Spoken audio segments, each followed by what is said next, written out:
I am 77 years old, and for the last 5 years, I lived with the feeling that my memory was crumbling.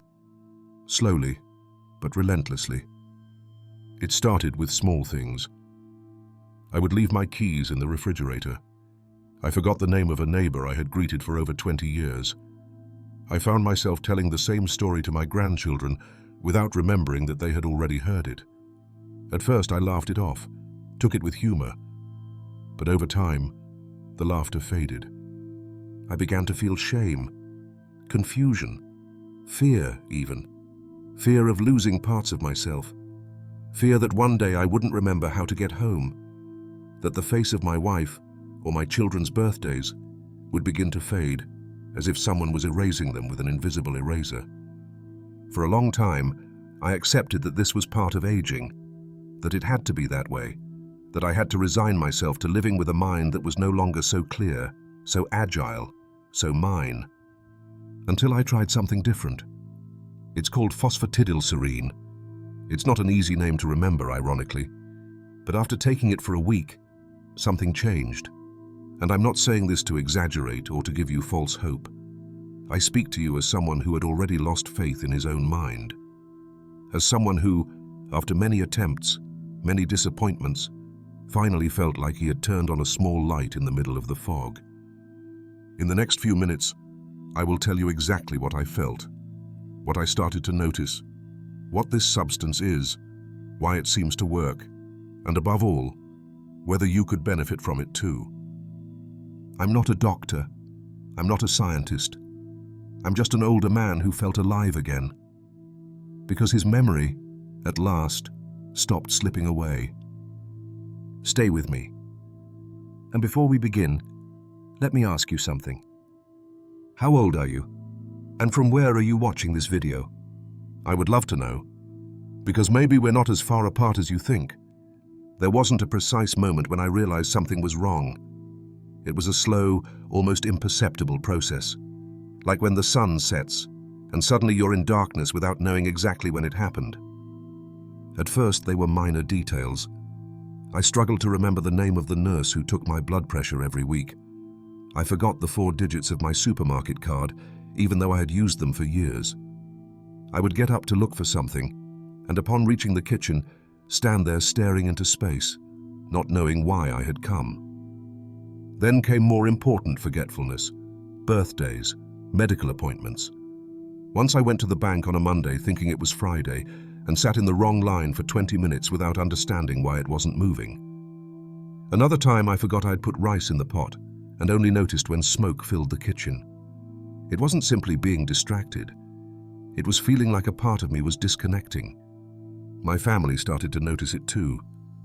My daughter would tell me with an awkward smile, "Dad, you already told me that yesterday." My grandchildren would look at each other when I repeated the same youth stories over and over as if they were new. There was no mockery in those looks, I know. There was concern, but that didn't make it hurt less. The worst part wasn't forgetting. The worst part was what came after. Doubt, insecurity. I began to wonder if I was reliable, if I could take care of myself, if people treated me more gently, not out of affection, but pity. I felt less useful, less valuable, as if each forgetfulness tore away a piece of who I was. And over time, I began to hide it. I pretended to remember names that didn't come to mind. I wrote things on folded papers in my pocket. I said, "Yes, of course I remember," when in reality, I had no idea what they were talking about. And that daily act was exhausting. I didn't want people to see me as an old, clumsy man, but the truth was, I was starting to see myself that way. What hurt the most wasn't losing memories, but losing the confidence I had in my own mind. That certainty that you know who you are, where you are, what you have lived. And when that shakes, you wonder how much time you have before everything collapses. I never imagined that something as ordinary as forgetting a word or confusing a day of the week could break you so much inside. When I reluctantly accepted that my memory was no longer the same, I started looking for solutions. And like many, I began with the most accessible, the most talked about, what promised help without complications. The first was ginkgo tea. They sold it at the corner pharmacy, and a lady told me it was miraculous for the mind. I drank it for weeks. I made a cup every afternoon, hoping that infusion would bring me some clarity. But I felt nothing, not even a small difference. Just the bitter taste, and a mild disappointment accumulating cup after cup. Then came crossword puzzles. I bought entire books with word searches, mental games, sudokus. At first it was entertaining, a way to keep the mind occupied, but over time it felt more like a duty than help. I turned pages, solved words, but noticed no real change. I didn't remember better. I didn't think faster. I was just doing exercises like someone moving a leg without knowing if they could walk again. I also tried generic supplements, those that promise active mind, iron memory, total concentration. I took pills with hard-to-pronounce names, multivitamins with shiny packages, natural formulas that seemed to come from some oriental secret. Nothing. The only thing that got thinner was my wallet. In an attempt to change habits, I started meditating. I closed my eyes, breathed deeply, tried to focus my mind. But the only thing I achieved was falling asleep in the chair. My intention was good, but my head remained scattered, full of clouds that didn't dissipate. I also downloaded an app on my phone offering daily brain workouts, games, challenges, memory exercises. But between forgetting to do them and not really understanding how they worked, I ended up deleting it after a few weeks. It was like being trapped in a well, throwing ropes that were always too short. I felt like I tried everything, but nothing worked. And the most frustrating part wasn't that these things failed. The most frustrating was that with each failed attempt, I lost a bit more hope. I told myself, maybe this can't be fixed. Maybe it's just part of aging, period. But a part of me, small but stubborn, didn't want to give up. That's when I decided to stop looking for quick fixes and start researching seriously. Not to find a miracle cure, but to better understand what was happening to my brain, and if there was any way to help it. Something told me there had to be a clearer answer, more scientific, more real. Not something that just promised, but something that could explain why my memory was unraveling and how to stop it. The truth is, I wasn't looking for a miracle solution when I first heard the word phosphatidylserine. It was almost by accident. One afternoon, while having coffee with an old friend, I told him my frustrations. I talked about my forgetfulness, my feeling of losing control of my own mind. I confessed I had tried everything, teas, supplements, mental games, but nothing seemed to work. He listened patiently, and then, like someone remembering a curious detail, said, "Hey, have you heard of phosphatidylserine?" I stayed silent for a few seconds. The words sounded like something from a chemistry book. Complicated, distant, almost intimidating. Phosphor. What? I asked, half curious, half skeptical. He laughed. Phosphatidylserine. It's a type of phospholipid found in cell membranes, especially in the brain. I read an article about it recently. They said it helps with memory and concentration, especially in older people. At first, I admit, I didn't give it much importance. I had heard many recommendations for miracle supplements promising the sky and the earth. But that night, sitting in my armchair, unable to recall the title of the movie I had just watched, the word came back to my mind: phosphatidylserine. I turned on the computer and started searching. I found medical articles, university studies, and publications specialized in cognitive health.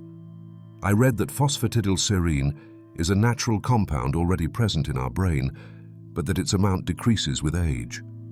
I discovered it plays a crucial role in communication between nerve cells. It's like the lubricant that allows signals to travel from one neuron to another quickly and efficiently. And the most interesting, several clinical studies talked about real improvements in memory, concentration, and learning ability, especially in people over 60 years old. I was struck by the fact that it wasn't a trendy supplement. It didn't have exaggerated ads or miracle promises. The described effects were modest but consistent. Greater mental clarity, better concentration ability, and in some cases, partial recovery of short-term memory. Of course, I also found skeptical opinions. Some said the results depended a lot on the person, that not everyone noticed changes, and that patience was necessary. But by then, after so many failed attempts, I had nothing to lose by trying. So, with some doubt, but also a spark of hope, I decided to order a bottle. I remember when the package arrived, I opened it carefully.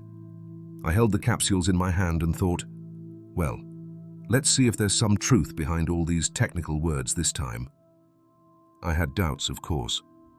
I didn't want to get excited prematurely. But inside me, something said this time, it could be different. Before telling you what I felt after taking it, I want to explain simply what phosphatidylserine really is. Because when I started, I also struggled to understand it. So I'll do it the way I would have liked it explained to me. Phosphatidylserine. Sounds complicated, I know, but it's actually natural. We could say it's a good fat that lives inside your neurons, a kind of protective layer that covers brain cells, like a special wrap that keeps each cell in place and, more importantly, allows them to communicate well with each other. Imagine your brain as a big city, full of millions of telephone lines. Each neuron is a house or an office, and for communication to flow smoothly, the lines must be well maintained, without interference. Phosphatidylserine is like the material that coats those cables. It helps calls arrive clear, fast, and without cuts. Over the years, that protective layer begins to wear out, and what was once a fluid conversation between neurons starts to fill with noise, awkward silences, disconnections. That's partly what happens when we start forgetting things, when we're slower to recall a name, a word, or an appointment. The signal between our brain cells no longer travels like before. What phosphatidylserine does, when you take it as a supplement, is something very simple but powerful. It gives your brain more of that substance it has been losing over the years. It's like giving it new material to strengthen internal connections. But I'm not talking about an unproven theory. There are scientific studies backing this up. For example, in several clinical trials, older adults who took phosphatidylserine for a few weeks showed notable improvements in short-term memory, concentration ability, and mental speed. Some of these studies were conducted at renowned universities with groups of people over 65 years old, comparing results between those who took the supplement and those who didn't. Researchers observed that people who took phosphatidylserine remembered word lists better, were faster solving small logic problems, and most importantly, felt mentally more awake. What I liked about reading all this was that they didn't promise miracles. They didn't say you'd suddenly have the memory of a 20-year-old overnight, but they talked about a real improvement, something noticeable day to day. Small victories, but victories nonetheless. Another thing that caught my attention was that phosphatidylserine is not a stimulant. It's not like drinking coffee or energy pills. It doesn't make you nervous, doesn't alter your heart rate, or give you highs that end in crashes. Its effect is more discreet, more natural. It's as if, little by little, the lights of your mind started to turn on again. And most importantly, unlike many trendy supplements, phosphatidylserine has been specifically studied in older adults. Not athletes, not young students, but adults like you and me, who just want to think better, remember better, and feel more lucid. After reading all that, although I still had doubts, I decided to start. Because if there was a chance, no matter how small, to feel more connected with myself again, it was worth trying. First day, second day, the small changes. I remember perfectly the first day I took phosphatidylserine. I sat at the kitchen table with the bottle in front of me, looking at it like it was some kind of mystery locked in plastic. I read the label several times, checked the recommended dose, and finally took the first capsule with a glass of water. The truth, I didn't feel anything immediate. It wasn't like drinking strong coffee or those medications that boost your energy in minutes. There were no fireworks in my head, no sudden mental clarity. It was just another day. On the second day, it was the same. I got up, took the capsule, and continued with my routine. I went for a walk, read the newspaper a little, tried to solve my crossword as usual, but I still felt that kind of mental fog, that slowness that had accompanied me for months. By the third day, I have to admit I started thinking, well, maybe this won't work either, just like the other things I tried. But it was on the fourth day that I noticed something, very small, but real. I was talking on the phone with my daughter, and she asked me the name of the new neighbor who had moved into the building next door, and without thinking too much, the name came to my mind. I didn't have to take that long pause, the one that lately left me blank, with my tongue stuck to the roof of my mouth and my gaze lost while trying to remember. It was just a second, but there it was, the right word, at the right moment. That little detail made me think. The next day, something similar happened. I was in the kitchen, looking for a jar of oregano I hadn't found for days. Normally, I would have spent half an hour opening and closing doors, not remembering which shelf I put it on. But that day, as soon as I opened the cupboard, I knew exactly where it was. Coincidence? Maybe. But I was starting to pay attention. By the sixth day, I noticed something else. I felt a bit quicker finding words when I spoke. I'm not saying it was a radical change, but conversations with my wife flowed better. I stumbled less. I didn't have to stop so long to find the right expression or remember where I was. The famous mental fog, that feeling of being half awake, half disconnected, was starting to lift, very slowly. And even though it could have been the effect of illusion or the desire for it to work, I also noticed that by the end of the day, I didn't feel as mentally exhausted. Before, even reading a couple of pages of a book was hard for me. I lost focus, read the same line several times, but on that seventh day, I was able to read an entire chapter without losing track. Was it miraculous? No. Was it enough to get me hopeful? Totally. That's when I started thinking, this is serious. Something is happening here. I don't want to exaggerate or sell you empty promises. This wasn't like flipping a switch. But those small changes, those flashes of clarity, were the first signs that something good was starting to happen inside my head. And that's when I decided to keep going, day after day, with hope, but also with curiosity to see how far I could go. The seventh day, the moment that surprised me. The seventh day, that one I will never forget. It was a quiet afternoon. My grandson came to visit after several weeks without seeing each other. He is 12 years old, and as you can imagine, his energy is overflowing. He always arrives full of stories to tell, questions to ask, and 1,000 different topics jumping from one to another without warning. Before starting Phosphatidylserine, those conversations were hard for me. Not because I didn't want to talk to him, but because I simply couldn't keep up. I got lost in the middle of his sentences, forgot what we were talking about, and often ended up smiling and nodding without fully understanding. But that day, it was different. We sat in the living room, and he began telling me about a science project he was preparing for school. He talked about planets, orbits, things I would have understood easily years ago, but lately found extremely difficult to follow. And that's when I noticed it. While he spoke, my mind didn't disconnect. I followed the thread of the conversation from beginning to end. I asked coherent questions. I remembered the name of the planet he was talking about. I even told him an anecdote from when I, at his age, built my own homemade telescope with cardboard tubes and a couple of old lenses. And the best part, I didn't have to struggle to do it. The words came out naturally. My memory worked like it hadn't in a long time. It was as if for a moment my brain had recovered that lightness, that speed, that spark it used to have when I was 30 or 40 years old. I won't lie to you. It wasn't a movie-like change. I didn't suddenly become a genius, but it was real. So much so that when my grandson said goodbye and left, I sat silently for a while, smiling to myself. It was like a weight had been lifted off my shoulders, like that fog that accompanied me in every conversation had truly started to dissipate. I remember telling my wife that night. I said, "I don't know if it's just my imagination, but today I felt my mind working like it used to years ago." She looked at me, smiled, and said, "I noticed you were more awake, more you." That phrase stayed with me, because that was exactly what I felt, that I was becoming myself again. And that seventh day was the turning point, the moment I went from doubt to hope.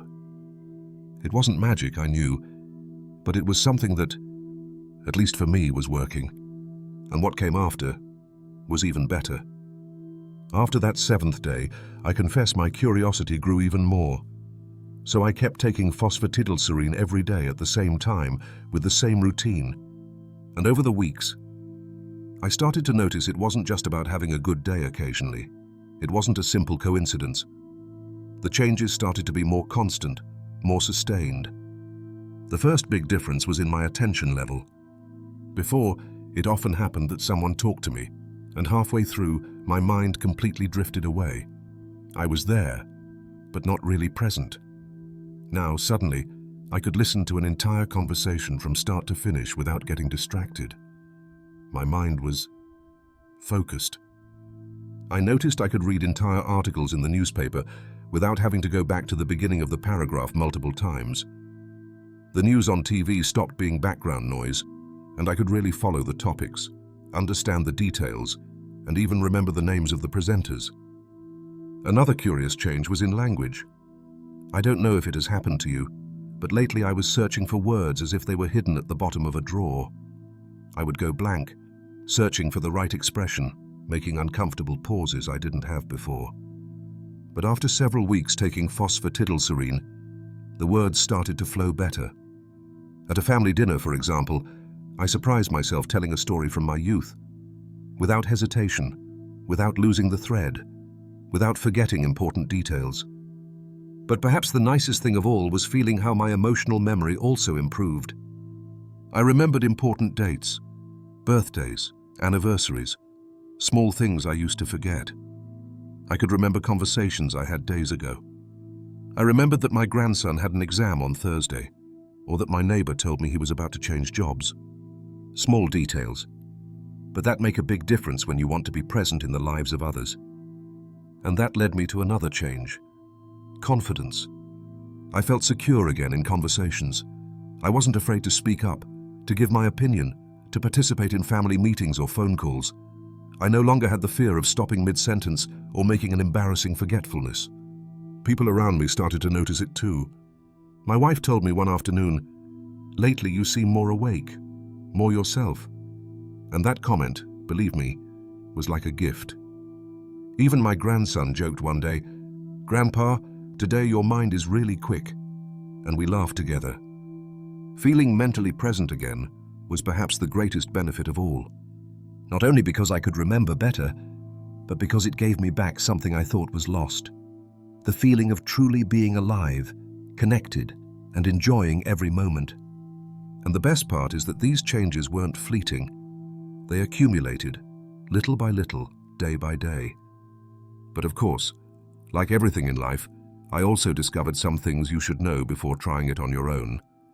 And about that, I want to talk to you in the next part. Important considerations and warnings.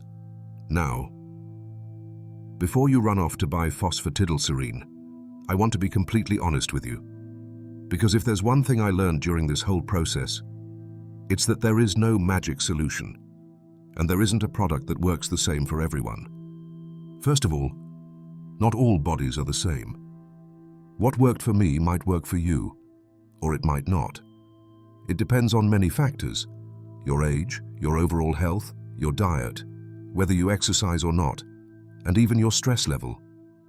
Also, I want to emphasize something very important. Before starting any supplement, especially if you're already taking other medications, always consult your doctor. I did. I talked to my primary care doctor, showed him the bottle of phosphatidylserine, showed him the composition, and asked if it was safe to take it along with the medications I already use for blood pressure and cholesterol. Luckily, in my case, there was no problem. But that doesn't mean it's safe for everyone. If you take blood thinners, memory medications, antidepressants, or if you have any serious medical condition, it's essential to consult first. Don't skip that step. Another important thing is knowing what kind of phosphatidylserine to choose. There are many brands on the market, many types, and not all are the same. There is a key difference between animal-derived phosphatidylserine and plant-derived. It used to be made from animal brains, but for safety reasons, nowadays most quality products are made from soy or sunflower. My doctor recommended always choosing the one that comes from plant sources, as it is safer and better studied. It is also essential to check the dosage. Most clinical studies that have shown benefits for memory in older adults have used daily doses of about 100 to 300 milligrams a day, divided into 1 or 2 intakes. I personally started with 100 milligrams a day to see how I felt, and after a week, I increased to 200. But that was under my doctor's supervision. Another thing I want you to be very clear about: this is not magic. Don't expect to take a capsule today and have a brilliant mind tomorrow. In my case, the first changes I noticed were around the 7th day, but the clearest improvements came after 3 or 4 weeks of consistency. The key here is exactly that: consistency, taking it every day without missing any dose, continuing to take care of your diet, moving, keeping your mind active. Because phosphatidylserine doesn't work miracles, but it can be the little help your brain needs to function a little better every day. And finally, don't forget to listen to your body.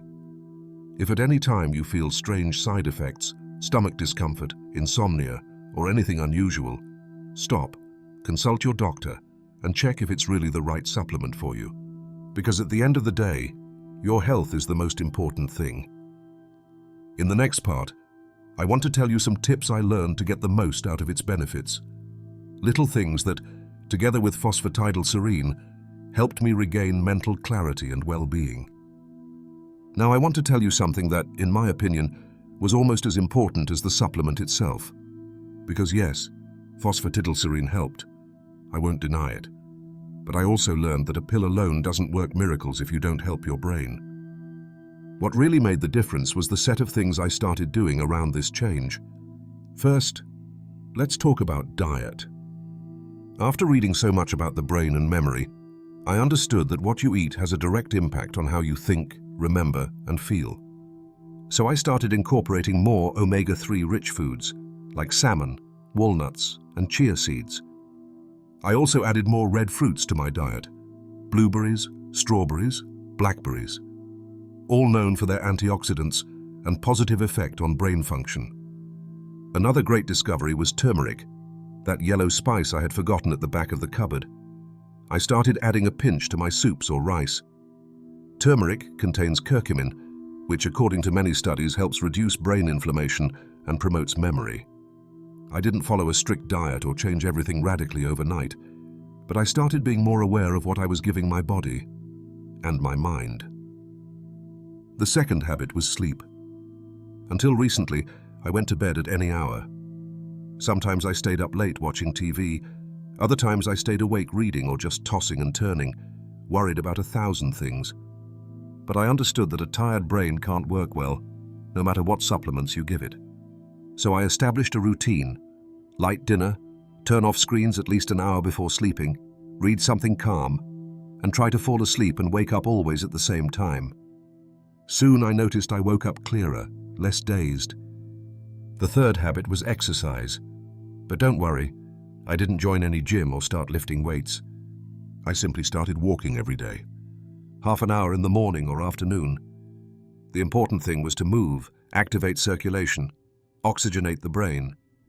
And I'll tell you something, those walks helped me not only physically, but also mentally, clearing my mind, organizing my thoughts, and reducing stress. The fourth habit was learning. It seems minor, but one of the things that most stimulate memory is learning new things, no matter how small. In my case, I started doing crosswords, reading about history, even trying to learn some phrases in another language just for fun. The goal wasn't to be perfect, but to keep the brain moving. And finally, I established a small daily routine. Every morning, after breakfast, I took my phosphatidylserine capsule with a glass of water. Then I went for a walk, and in the afternoon, I found time to read, learn something, or just exercise my mind. That combination of supplement plus diet plus movement plus good sleep plus learning was what really made the difference. So if you're thinking of trying phosphatidylserine, my biggest advice is this: don't put all your hopes in a pill. It helps, but you also have to help your brain. And believe me, when you combine several small changes, the results can surprise you. In the next part, I want to talk about how my relationship with people around me changed thanks to these mental changes. Because I didn't just recover memory, I also recovered confidence and connection. Now that I have shared this whole journey with you, I want to end with a very personal reflection. Today, I am 77 years old. No, I don't feel like when I was 30. I don't have the same energy, nor the perfect memory I had in my youth. But I'll tell you something. I don't feel 77 either. A few months ago, before discovering phosphatidylserine, I felt dim, as if my mind was trapped in a kind of permanent fog. I struggled to find the right words, forgot names, appointments, even important things. And that made me feel old, vulnerable, as if I was slowly losing a part of myself. But today, after this whole process, I can say something with a sincere smile. Memory doesn't disappear all at once, but it can also come back, little by little. Sometimes it's not a big change overnight. It's not as if someone suddenly turned on a light. It's more like that mental fog starts to lift little by little, like when dawn slowly breaks, and you start to see colors again. And what I value most about all this is not just remembering more things, it's feeling present in conversations again, to listen to a story again, and not wonder if I had heard it before, to read a book again, and remember what I read the next day. I won't lie to you. Phosphatidylserine is not magic. It's not a miracle cure, nor a solution for everyone. But in my case, it was the boost I needed to start regaining confidence in my mind. So if you also feel your memory isn't what it used to be, if you struggle to remember details, dates, names, I want to tell you something very important. It's never too late to give your mind a new chance. Maybe you just need the right stimulus, that little push, for everything to start improving. And if this video has helped you, if it has made you reflect, or if it has given you hope, I would love for you to tell me. Really, I'd like to know. Have you tried something that helped your memory? Was it a supplement, a change of habits, a technique you were taught? Tell me in the comments, because I'm sure your experience could help other people going through the same thing I went through. Also, reading their stories inspires me to keep sharing this kind of content. So thank you for staying with me until here. Thank you for listening to my story, and for being part of this community that grows more every day. If you're not subscribed to the channel yet, I invite you to do so. And if you think this video can help someone, share it. Because sometimes, the only thing we need to start changing is to hear the story of someone who has already lived it. See you in the next video! Until then, take good care of yourself, and take care of your mind too.